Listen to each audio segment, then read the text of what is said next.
Good morning, ladies and gentlemen. This is Michael Tucker with the Institute of New Thought. And today I have with me Lisa Hromada.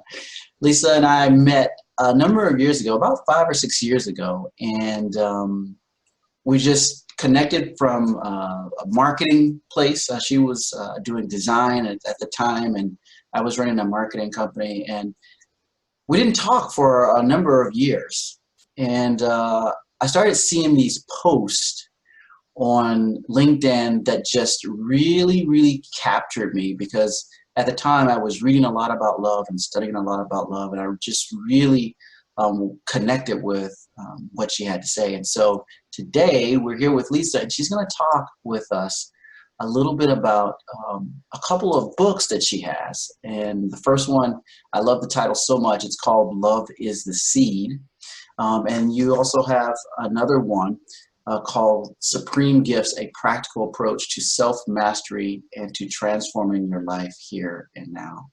So Lisa, why don't you tell us a little bit about yourself, a little bit about the work that you're doing, and what we can expect from these great books. What I share is that there is this divine energy that moves throughout life, and it moves within you, and it moves within me, and it moves within all creation. And so we can feel this by our intuition, we can feel this by that creative inspiration, and we can consciously connect with it, or it just kind of is something that moves us throughout life.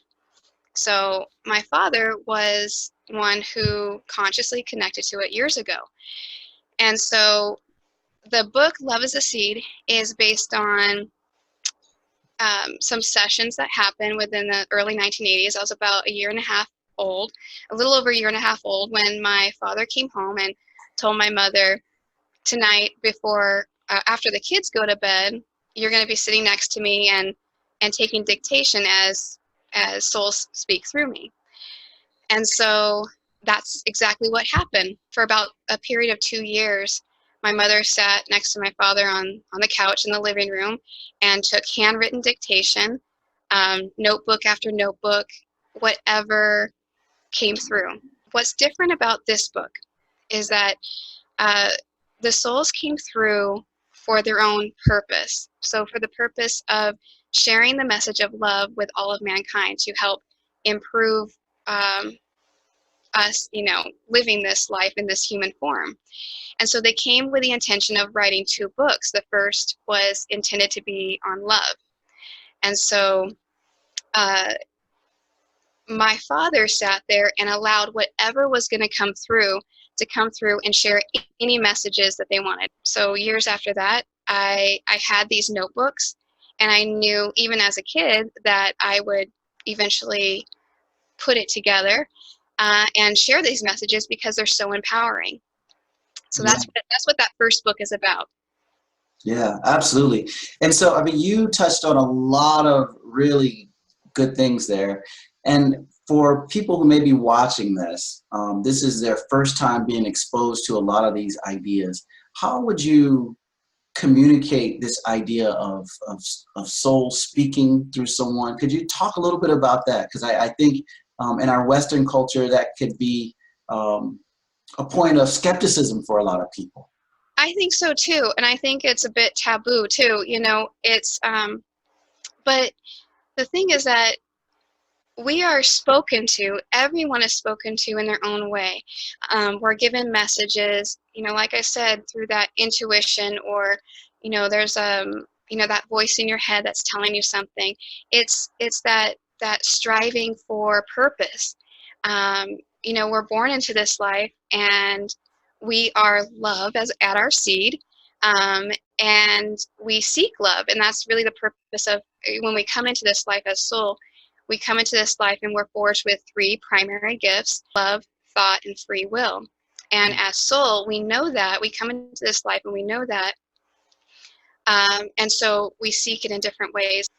When we come here, because we are part of this one consciousness with love at our seed, we are always connected to it. When we're in that creative mind, that creative when we come into a flow as we're creating something. Let's say you're writing something, or you're an artist, and so you're doing art. There's a flow that comes up. So it's that movement.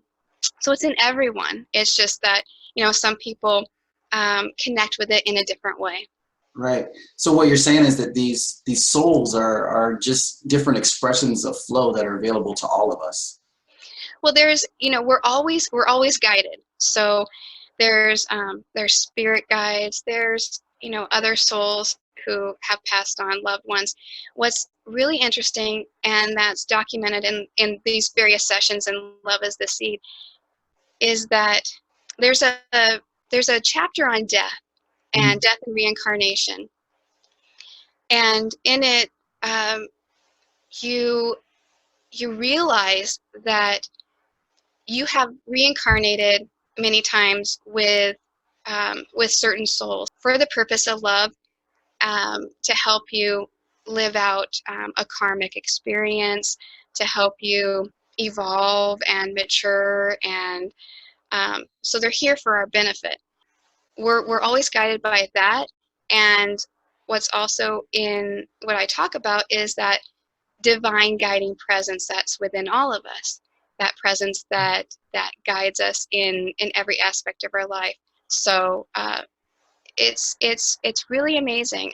And one of the things I do want to touch on is in the book Love is the Seed. I do have the sessions exactly word for word as they were spoken. There's so much information that each soul is relaying. What I did also for the book is I kind of gave these 9 core teachings that can be found within the book. And there's so many other teachings, but 9 core teachings.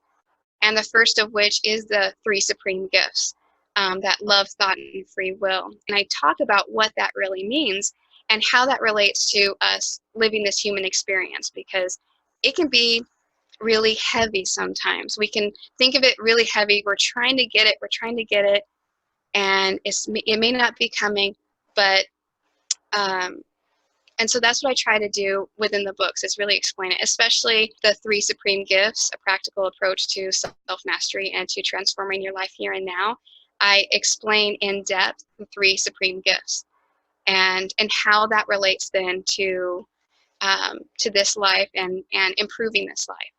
Yeah, absolutely. So you talked about being guided. Your father was guided to write these messages down in these notebooks. And I saw some pictures on the website of these notebooks. It's just piles and piles of notebooks. What do you feel guided you to actually put these words into the format of a book and make it available to the public, and why now? Well, there's really, it's relevant now, and it's really relevant at any point. One quote from that's really relevant to what we're talking about is taken directly from Love is the Seed, from it was a Thursday session, September 9th, 1982, and it reads, "When love is given, when one does for the reason other than the self, not expecting a return while understanding that there always is a return, one has reached wisdom. That is a very significant statement that concludes tonight's session." And so there's many, passages in there that speak to this love that we're given and how that carries us throughout life. There are probably well over 200 sessions. I know there's at least 150 in the book Love is the Seed. Wow. And they talk about death and reincarnation, about consciousness, about shared reality. It's purely just speaking from a place of love, and it's really inspirational. And I put within the book those raw sessions so that anyone reading them can get whatever message resonates with them, whatever rings true for them at their point in their life.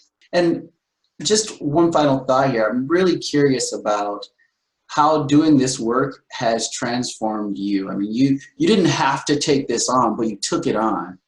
And I'm really curious about that process. Like, who have you Who have you become as Well, a result of this?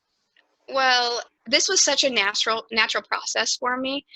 Um, I had these notebooks for a long time. As I read through everything and went through the notebooks, for me, there was a lot of realizations, which had led then to writing the three supreme gifts because I realized what they were saying in Love is the Seed, in those sessions within Love is the Seed, and how that really impacts someone's life and how they can incorporate it in their life and really transform whatever areas of their life they wish to transform. They can create any reality that they want for their life. They can create anything. They're given that empowerment. And so one thing for me is there was greater peace that came from these sessions. Hmm. Yeah. And so if there was one big takeaway from Love is the Seed, what would that takeaway be? I think that the one takeaway would be that we're never alone. When you read the sessions, when you go through the sessions, you feel you feel that they know you. These souls know you. There's God knows you. God's here. And right here within you, that's that peace of God within you. Everyone has a peace of God within them, that love within them. And so I think that's the biggest takeaway. Yeah, that you're never alone. And Right. it would seem like from what I was able to read is that the reason that you're never alone is because it's all one. And so there's this connection with all that is. Right, right. There's a connection. And like I said, there's that divine energy that flows throughout all of life, and you are connected to this divine energy. And it's about finding that connection. And that was my purpose for writing the three supreme gifts, is to really say, okay, because I sat back as I read through the sessions for Love is the Seed and put it together. I said, well, okay, how am I going to implement this in my life? This is a lot to take in. And so that's Yeah. why I wrote that second book that really explains that. Hmm. Beautiful. Excellent. So I'm curious, Lisa, if people want to find out more about Lisa Hromada and Love is the Seed, how can they do that? Well, they can come to loveistheseed.com, and on there I have a lot of free resources. I have prayers and practices, and I also have a blog where I talk a lot about where I explain a lot about sessions, or I write a lot about the topics, because my purpose really is to share the messages. And that's why I have Love is the Seed with the raw sessions, and why I created free resources, and put as much out there as I possibly could, so that anyone coming there can find some sort of benefit that directly relates to their life. Yeah, excellent. Well, awesome. So thank you so much for joining us today, joining me today. I don't have a little mouse in my pocket. But of course, the viewers as well. I can't wait to get to the next part of this series, because you're going to dive into a little more about these three supreme gifts. And I'm really, really curious to hear your take on a lot of this. So thanks so much, and we'll see you next time. Thank you.